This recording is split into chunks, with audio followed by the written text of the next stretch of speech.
اعوذ باللہ من الشیطان الرجیم بسم اللہ الرحمن الرحیم۔ سب ناظرین کو علم اسلام چینل میں خوش آمدید اور خلوص بھرا سلام۔ میرے پیارے عزیز دوستو، ان ویڈیوز کی تیاری اور ایڈیٹنگ میں انتہائی احتیاط کی جاتی ہے، پھر بھی انسان ہونے کے ناطے کسی آیت کا ترجمہ یا کسی حدیث کا ترجمہ غلط ہو جائے تو میں اللہ تعالیٰ سے معافی کا طلبگار ہوں۔ ناظرین سے گزارش ہے کہ اگر کوئی غلطی سامنے آئے تو کمنٹس میں مطلع فرمائیں۔ اس ویڈیو میں انبیاء و رسول کی تاریخ بتائی اور دکھائی جائے گی۔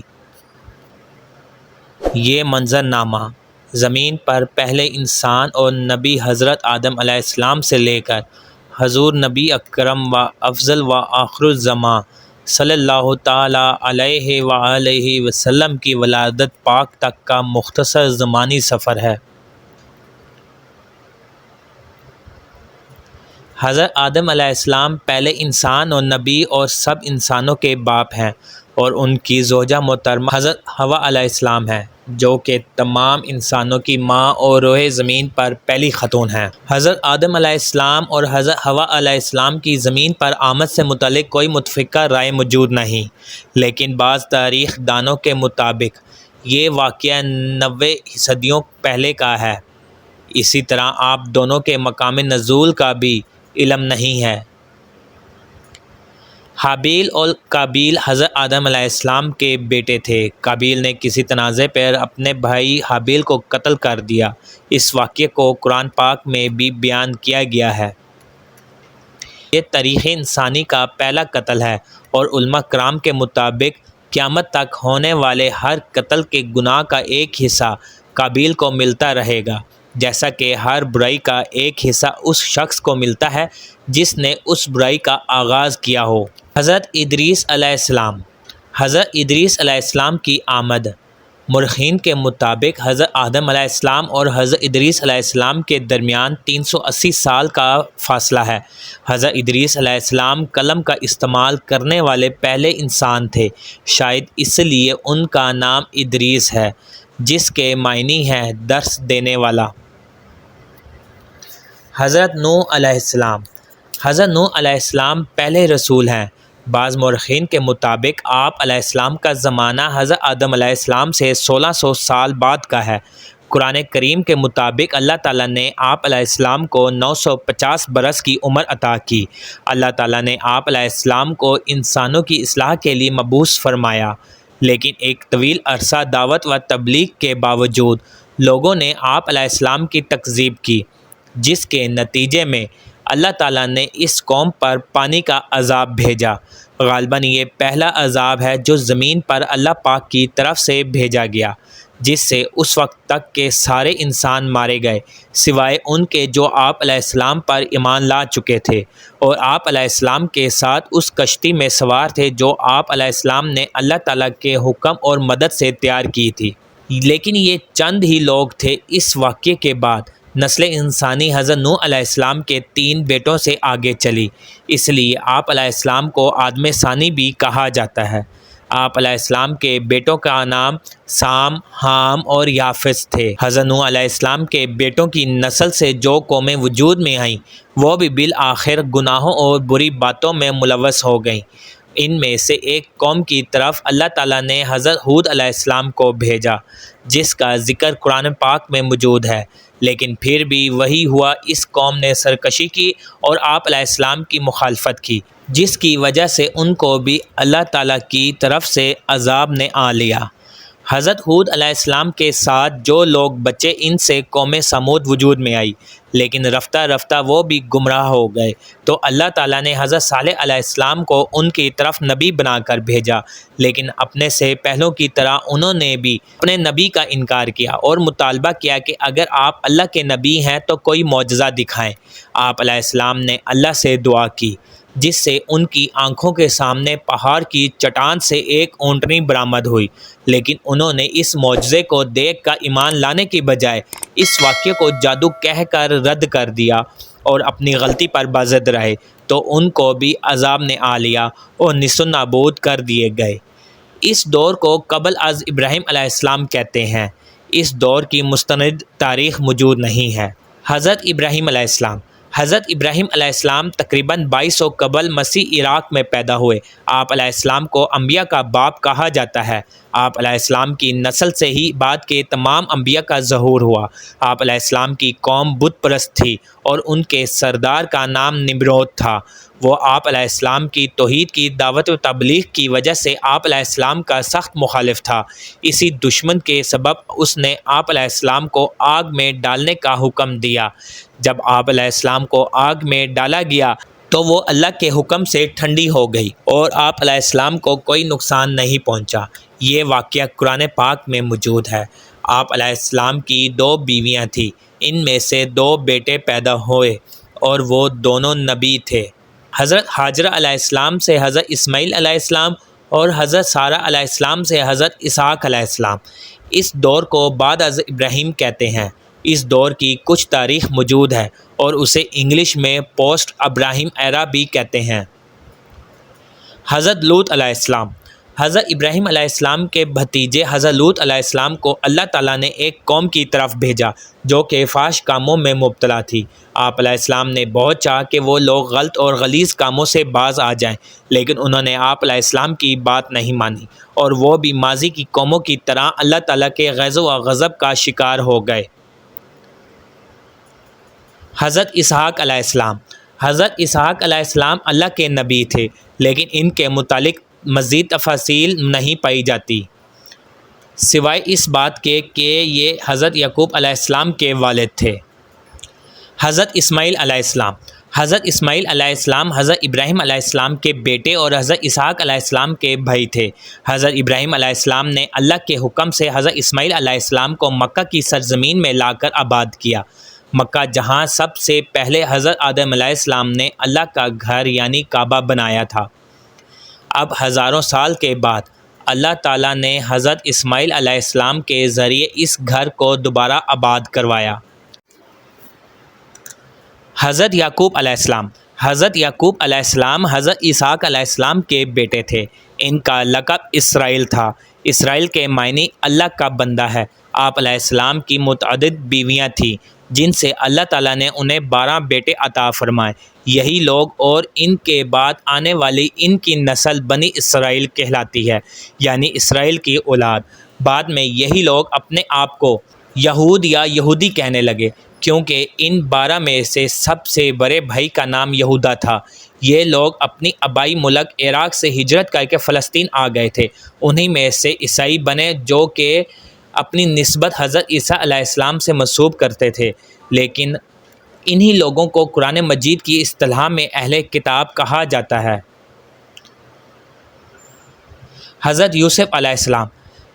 ان 12 بھائیوں میں سے سب سے چھوٹے بھائی کا نام یوسف علیہ السلام تھا۔ یہ اللہ کے نبی تھے اور بہت حسین و جمیل تھے۔ حضرت یعقوب علیہ السلام حضرت یوسف علیہ السلام سے بہت محبت کرتے تھے۔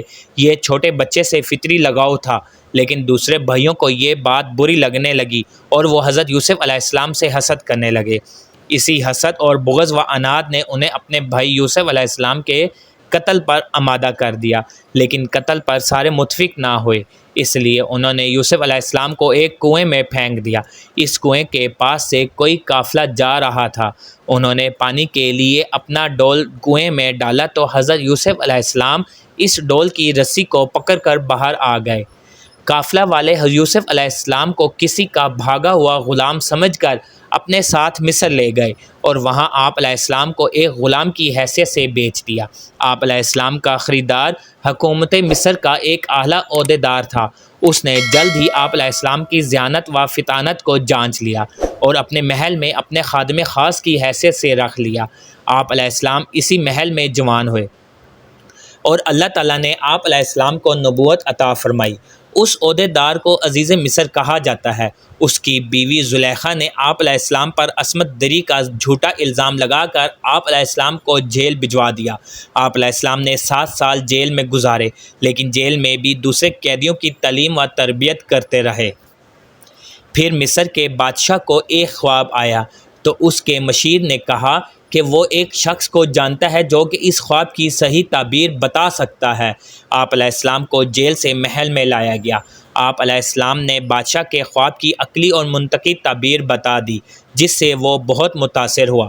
اس بادشاہ نے آپ علیہ السلام کو اپنا مشیر خاص مقرر کر لیا اور بادشاہ نے آپ علیہ السلام کی تمام داستان سنی اور آپ علیہ السلام کو کہا کہ آپ علیہ السلام اپنے سارے خاندان کو فلسطین سے مصر لے آئیں اور یہاں سب امن و امان سکون سے رہیں۔ آپ علیہ السلام نے اپنے سارے کنبے بشمول والد صاحب حضرت یعقوب علیہ السلام کو اپنے پاس مصر بلوا لیا۔ آپ علیہ السلام کے بھائی اپنے کیے پر بہت نادم ہوئے اور توبہ کی۔ اس طرح بنی اسرائیل فلسطین سے مصر پہنچ گئے۔ قرآن کریم کی سورۃ یوسف میں اس واقعے کا تفصیلی ذکر موجود ہے۔ تاریخی اندازوں کے مطابق بنی اسرائیل مصر میں 2 صدیوں تک رہے۔ اس عرصے میں ان 12 بھائیوں کی نسل لاکھوں کی تعداد کو پہنچ گئی، لیکن پھر مصر میں بادشاہت تبدیل ہو گئی۔ نئی حکومت نے ان سے مراعات چھین لی اور انہیں اپنا غلام بنا لیا۔ یہ بنی اسرائیل کی قید یعنی کیپٹیوٹی کا دور تھا۔ مصری جو اپنے آپ کو قبطی کہتے تھے، ان سے جبری مزدوری کرواتے اور ان پر بہت ظلم و ستم کرتے۔ حضرت یوسف علیہ السلام کے تقریباً 200 سال کے بعد اللہ تعالیٰ نے ان کو اس قید سے نجات دلوانے کے لیے ان میں سے ہی حضرت موسیٰ علیہ السلام اور آپ علیہ السلام کے بھائی حضرت ہارون علیہ السلام کو نبوت عطا فرمائی کہ وہ اپنی قوم یعنی بنی اسرائیل کو مصریوں قبطیوں کی قید سے آزاد دلوا کر انہیں فلسطین میں لا کر آباد کریں۔ مصر پر فرعون کی حکومت تھی۔ حضرت موسیٰ علیہ السلام نے اسے ایمان کی دعوت دی اور کہا کہ وہ بنی اسرائیل کو آزاد کر دے، لیکن فرعون نے انکار کر دیا۔ اللہ تعالیٰ نے حضرت موسیٰ علیہ السلام کو حکم دیا کہ وہ اپنی قوم کو لے کر فلسطین کی طرف نکلیں۔ آپ علیہ السلام بحکم خداوندی اپنی قوم کو لے کر نکلے تو فرعون نے بھی اپنے لو لشکر کے ساتھ آپ علیہ السلام کا تعاقب کیا۔ سمندر کے کنارے پہنچ کر آپ علیہ السلام نے اللہ سے عرض کی کہ اب کیا کروں؟ اللہ نے حکم دیا کہ اے موسیٰ علیہ السلام اپنا عصا سمندر کے پانی پر مارے تو سمندر آپ کو خشکی کا راستہ دے گا۔ آپ علیہ السلام نے ایسا ہی کیا تو یکا یک سمندر کا پانی 2 دیواروں کی طرح الگ الگ کھڑا ہو گیا اور آپ علیہ السلام اپنی قوم کو لے کر وہاں سے نکل گئے۔ آپ علیہ السلام کے پیچھے فرعون نے بھی کوشش کی کہ وہ بھی اسی راستے سے آپ علیہ السلام کا تعاقب کرے، لیکن اللہ کے حکم سے سمندر واپس مل گیا اور اس طرح فرعون اور اس کا سارا لشکر غرق ہو گیا۔ یہ حضرت موسیٰ علیہ السلام کا معجزہ ہے جس کا ذکر قرآن پاک میں موجود ہے، اور یہ اتنا بڑا واقعہ بنی اسرائیل کی آنکھوں کے سامنے وقوع پذیر ہوا۔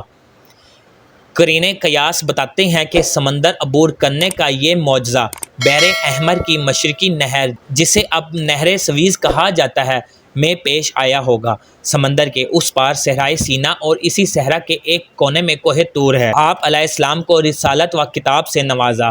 آپ علیہ السلام کی کتاب کا نام تورات ہے۔ اللہ تعالیٰ نے آپ علیہ السلام کو بنی اسرائیل کی ہدایت و رہنمائی کا حکم دیا اور فرمایا کہ اے موسیٰ، ہم نے آپ علیہ السلام کی قوم کو باقی سب اقوام پر فضیلت دی ہے۔ جب تک یہ اس کتاب یعنی تورات کو مضبوطی سے تھامے رہیں گے، میں ان کو اپنی طرف سے نعمتوں اور رحمتوں سے نوازتا رہوں گا۔ لیکن بنی اسرائیل نے حضرت موسیٰ علیہ السلام کو تنگ کرنا شروع کر دیا۔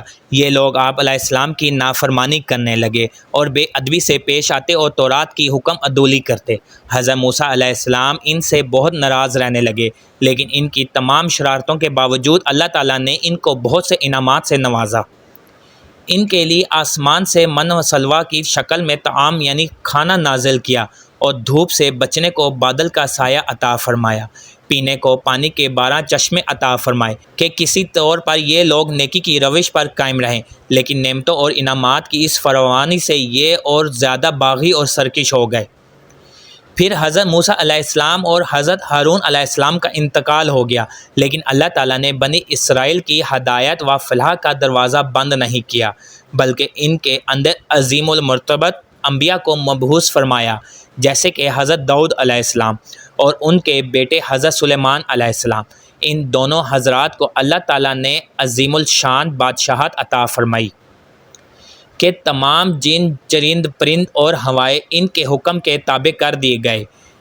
اور حضرت داؤد علیہ السلام جب اللہ کی حمد بیان کرتے تو حجر و شجر اور حیوانات حمد باری تعالیٰ پر وجد میں آ جاتے، اور یہ بات قرآن مجید میں بیان کی گئی ہے۔ یہ تقریباً 1400 سال کا دور ہے۔ اس دوران اللہ کریم نے بنی اسرائیل کو بہت سے انبیاء کی صحبت عطا فرمائی۔ کوئی وقت ایسا نہیں گزرا کہ ان کے درمیان کوئی اللہ کا نبی موجود نہ رہا ہو، لیکن ان کی اکثریت فسق و فجور میں ہی مبتلا رہی، اور یہ لوگ اللہ تعالیٰ کی نافرمانی کرتے رہے اور اللہ کے انبیاء کو ستاتے رہے، اور کئی نبیوں کو انہوں نے قتل کر دیا۔ اللہ تعالیٰ نے ان کے ان بڑے بڑے گناہوں کی وجہ سے ان پر وقتاً فوقتاً عذاب بھی بھیجا، لیکن یہ لوگ سدھرے نہیں۔ جدید تاریخ کی اصطلاح میں اس دور کو دور قبل از مسیح کہا جاتا ہے، اور اسے انگلش میں BC سے لکھا جاتا ہے، یعنی بیفور کرسٹ، اور اب اور بھی جدید اصطلاح میں اسے CE بھی کہتے ہیں۔ اللہ تعالیٰ نے بنی اسرائیل پر اپنی آخری حجت قائم کرنے کے لیے حضرت عیسیٰ علیہ السلام اور حضرت یحییٰ علیہ السلام کو ان کی طرف واضح نشانیاں دے کر بھی بھیجا۔ حضرت عیسیٰ علیہ السلام حضرت مریم علیہ السلام کے بیٹے تھے، جنہیں اللہ نے معجزانہ طور پر بغیر باپ کے پیدا کیا اور بہت سے معجزات عطا فرمائے۔ آپ علیہ السلام کے ہم عصر حضرت یحییٰ علیہ السلام بھی معجزانہ طریقے سے حضرت زکریا علیہ السلام کے ہاں پیدا ہوئے، اور آپ علیہ السلام کے ہم عصر حضرت یحییٰ علیہ السلام بھی معجزانہ طریقے سے حضرت زکریا علیہ السلام کے ہاں پیدا ہوئے، جبکہ حضرت زکریا علیہ السلام اور آپ کی بیوی دونوں بہت ضعیف ہو چکے تھے۔ حضرت عیسیٰ علیہ السلام رسول اور حضرت یحییٰ علیہ السلام نبی تھے۔ بقول عیسائی مورخین کے حضرت عیسیٰ علیہ السلام کی ولادت کے دن سے سن عیسوی کا آغاز ہوا، جو کہ اس وقت 2022 چل رہا ہے، یعنی حضرت عیسیٰ علیہ السلام کو پیدا ہوئے 2022 برس ہو چکے ہیں۔ یہاں سے بنی اسرائیل دو قوموں میں تقسیم ہو گئے۔ جو لوگ حضرت عیسیٰ علیہ السلام پر ایمان لائے وہ اپنے آپ کو عیسائی کہنے لگے، اور جو لوگ حضرت عیسیٰ علیہ السلام پر ایمان نہیں لائے وہ یہود ہی رہے۔ جس جماعت یعنی یہود نے آپ کا انکار کیا، انہوں نے آپ علیہ السلام کی والدہ حضرت مریم علیہ السلام کو بہت برا کہا اور حضرت عیسیٰ علیہ السلام کو قتل کرنے کا منصوبہ بنایا، لیکن اللہ تعالیٰ نے ان کے اس اقدام سے پہلے ہی حضرت عیسیٰ علیہ السلام کو زندہ آسمان پر اٹھا لیا۔ حضرت عیسیٰ علیہ السلام کے آسمان پر اٹھائے جانے کے تقریباً 250 سال کے بعد اصحاب کہف کا مشہور واقعہ پیش آیا۔ یہ لوگ امیر و کبیر گھرانوں کے کچھ نوجوان تھے۔ یہ حضرت عیسیٰ علیہ السلام کے دین پر ایمان لے آئے تو وقت کی حکومت اور جو لوگ حضرت عیسیٰ علیہ السلام پر ایمان نہیں لائے تھے یعنی یہود نے ان پر تشدد کرنا چاہا، لیکن یہ لوگ شہر سے فرار ہو کر باہر جنگل میں ایک غار میں چھپ گئے۔ اس غار میں اللہ تعالیٰ نے ان پر نیند طاری کر دی اور یہ اس غار میں کئی سال تک سوتے رہے۔ اس کا پورا ذکر قرآن مجید کی سورہ کہف میں موجود ہے۔ They are known as 7 sleepers in the books of Christianity۔ حضرت عیسیٰ علیہ السلام کے آسمان پر چلے جانے کے بعد 571 عیسوی میں اللہ کریم نے حضور صلی اللہ علیہ وآلہ وسلم کو انسانوں پر اتمام حجت کے لیے بھیجا۔ حضور سیدنا و نبینا حضرت محمد صلی اللہ علیہ وآلہ وسلم بن عبداللہ بن عبد المطلب مکہ کی سرزمین میں حضرت اسماعیل علیہ السلام بن ابراہیم علیہ السلام کی نسل میں قبیلہ قریش کے خاندان بنو ہاشم کے ہاں جناب عبداللہ بن عبد المطلب اور ان کی زوجہ حضرت آمنہ بنت وہب کے ہاں پیدا ہوئے۔ اس دن سے لے کر آج تک نور محمدی کی کرنیں ساری دنیا کو منور کر رہی ہیں اور قیامت تک کرتی رہیں گی انشاءاللہ۔